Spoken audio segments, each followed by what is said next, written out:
another homestay in Japan. Let's do it.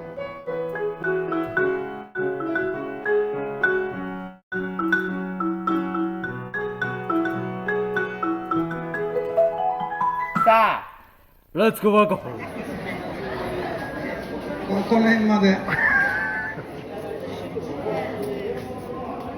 We got the gang. Konnichiwa. Konnichiwa. Konnichiwa. Here we got the gangster. Shinobu. Aisatsu. So today, school kids are coming up from Chiba Prefecture, which is just outside Tokyo metropolitan area. It's where the Disneyland is. The JA warehouse, not a busy season yet, but these are umeboshi.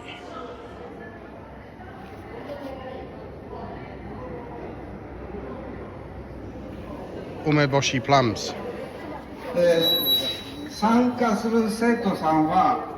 We got the microphone man back at it.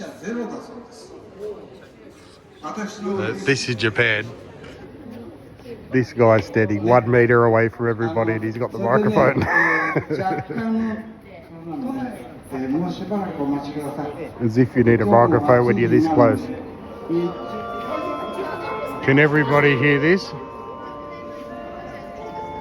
Every hour at JA here they've got a song. So it's 1 o'clock, guys. So we're moving to the other side around here because it's just too hot, so the kids can get off the bus and not have their sun straight on them.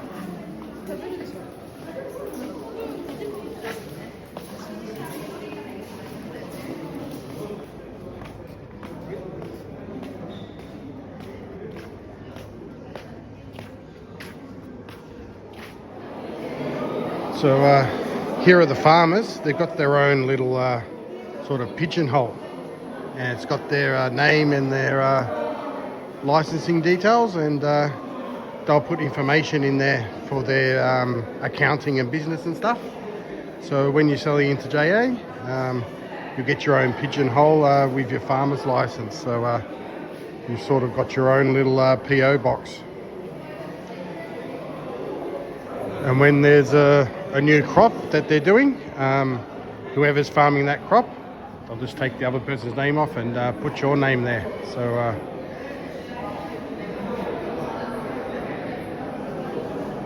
it's very well organised. So when you're in Japan, you got to get used to this. Everybody's always late.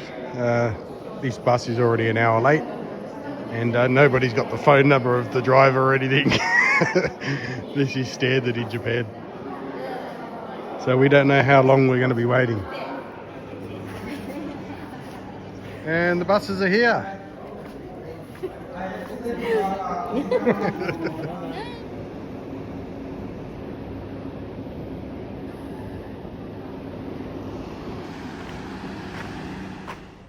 Everyone's on board. We're going to take these guys to the shrine, and they're going to go check it out. So the school kids are dropped off here at the shrine, and my wife and her friend are looking after them.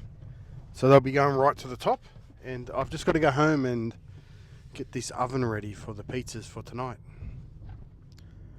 While I'm going home, I might as well talk a little bit about this sustainable tourism thing. And you always hear about this in Japan, and it's always from the same people, isn't it? And they talk about sustainable tourism, but what they talk about is cutting numbers, and they don't think about homestays and things like this, because it actually doesn't require having another dwelling, does it? So you're not taking dwellings off the market, off the locals to buy, because it's a homestay, isn't it?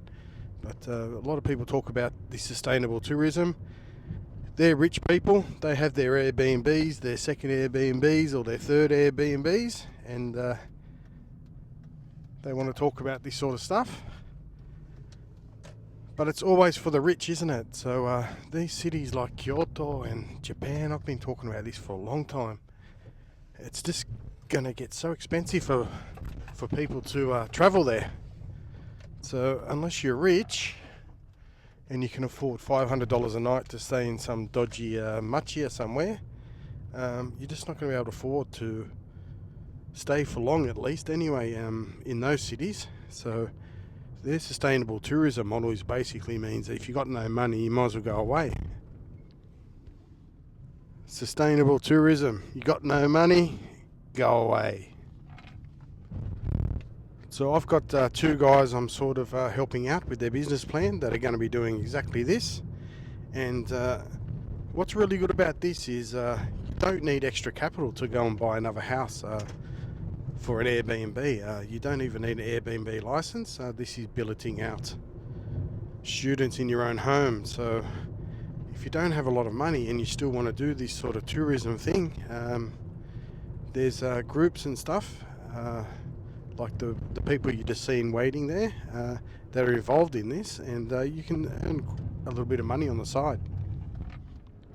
So basically your overheads are exactly the same because it's your house, so you'd be paying for electricity and whatever anyway.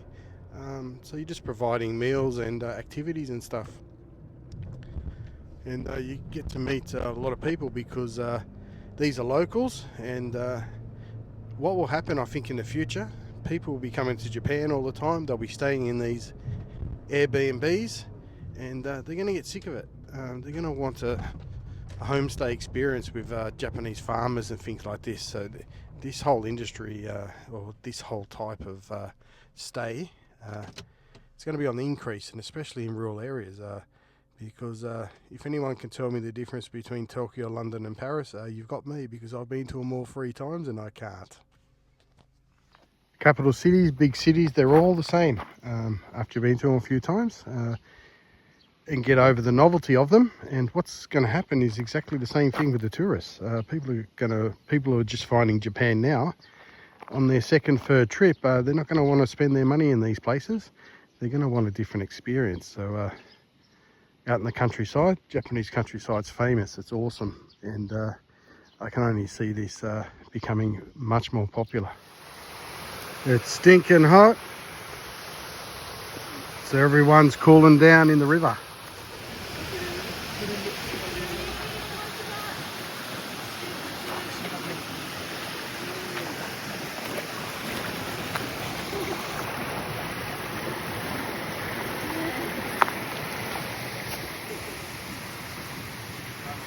Chestnut tree.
It's 32 degrees at the moment. Unbelievable. That's an absolute scorcher for Nagano.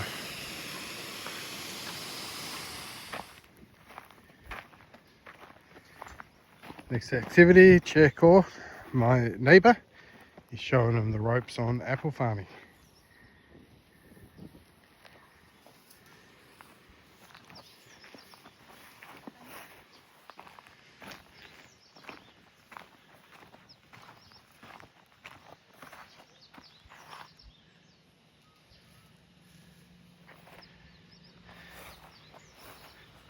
So they'll get shown the ropes on a bit of apple farming where it is at the moment, and I've got the oven warming up, and then they'll go to the onsen.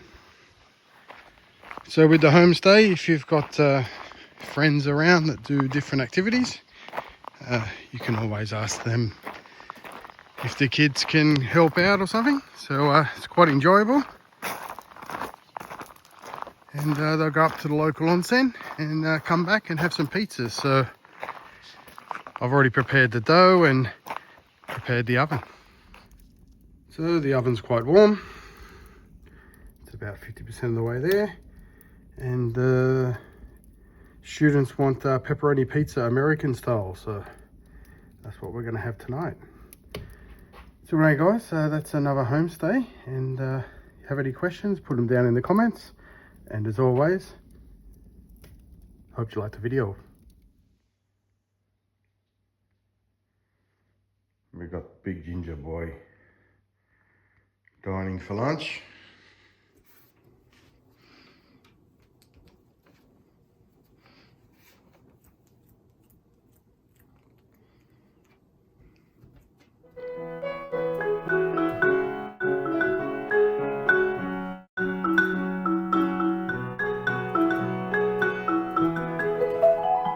Stop. Let's go back home.